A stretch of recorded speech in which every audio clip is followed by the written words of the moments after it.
Wondering now about, as with mental health conditions, this circumstance, what affects, we know what affects the individual affects the entire household.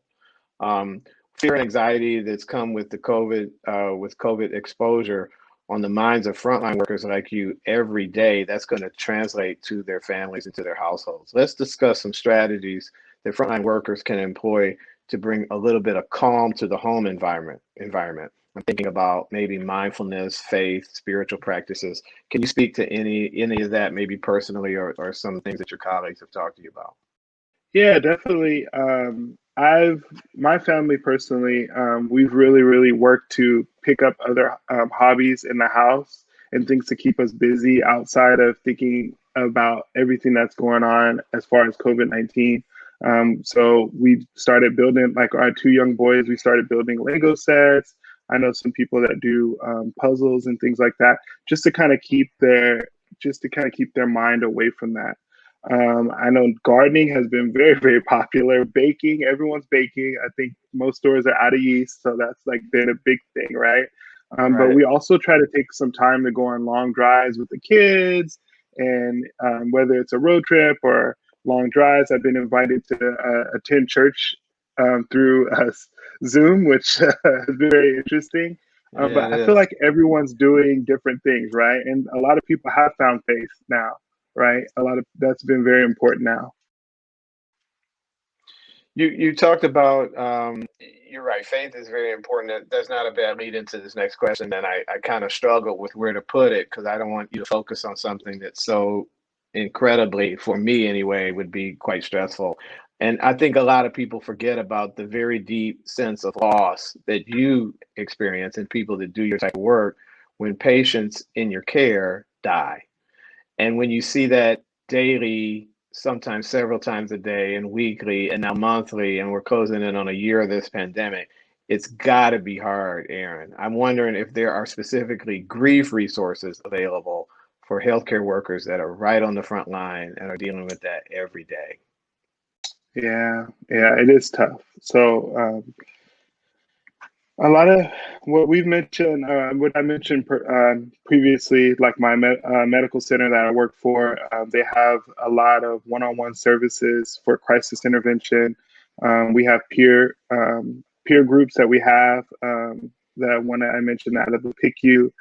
But I know the U.S. Department of Health and Human Services also has like a disaster distress hotline, which I've seen advertised in different areas. And there've been in our break room, we have kind of like a poster where you can kind of talk. And for an outside person, even though I know a lot of most of the conversations that you have with anyone one on one in our facility is confidential, but sometimes it's nice to feel like a very safe place with someone that's like non-biased. I did get a recommendation from my friend. He mentioned the peer RxMD. So it's kind of like a peer-to-peer buddy system where you can connect to people online, other healthcare workers. That's good to hear. Good to hear that it's there. You talked about touched on this a little bit, but I want to specifically talk about minute to minute and day to day. You've talked about some strategies, but what tips, what other things can people do to incorporate that self care stuff into their day to day practices to bolster them as they do this work? I think really holding yourself responsible for having the self care.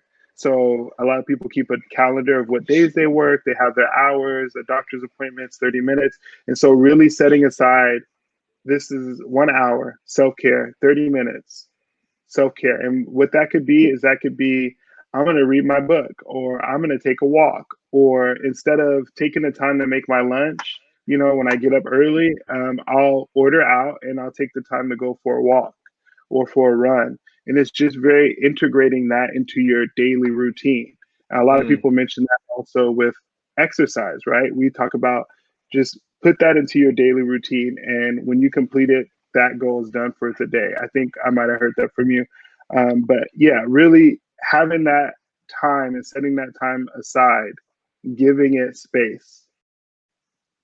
I think that's so spot on. I had a early morning meeting this morning, and the meeting started to go a little longer than I needed it to for me to get my mid-morning walk in so I could be ready to talk to you right now, Aaron. I knew we'd be talking about some pretty emotional stuff. So I just said, look, people, I'm out of here in 15 minutes because I got to go take care of me. I'm stressed already.